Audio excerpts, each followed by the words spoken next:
Dhaka elevated expressway প্রকল্পের চলমান আর্থিক জটিলতা কাটিয়ে নির্মাণ কাজ দ্রুত সম্পন্ন করতে অর্থায়নে আগ্রহ প্রকাশ করেছে চীনের শ্যানডং প্রদেশের দুটি ব্যাংক ও একটি বিনিয়োগকারী প্রতিষ্ঠান। প্রকল্পের চলমান আর্থিক জটিলতা কাটিয়ে দ্রুত নির্মাণ কাজ সম্পন্নের লক্ষ্যে সেতু বিভাগের সঙ্গে এ বিষয়ে আলোচনা হয়েছে প্রতিষ্ঠানগুলোর।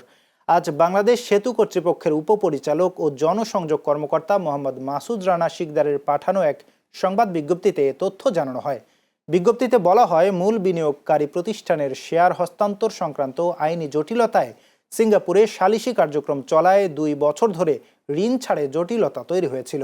তবে নিজস্ব অর্থায়নে কাজ চলমান ছিল। এ অবস্থায় গত 29 জুলাই সেতু বিভাগের সচিব ও বাংলাদেশ সেতু কর্তৃপক্ষের নির্বাহী পরিচালক মোহাম্মদ আব্দুর রৌফের সঙ্গে চীনা প্রতিনিধি দলের বৈঠকে বিষয়টি নিয়ে আলোচনা হয়।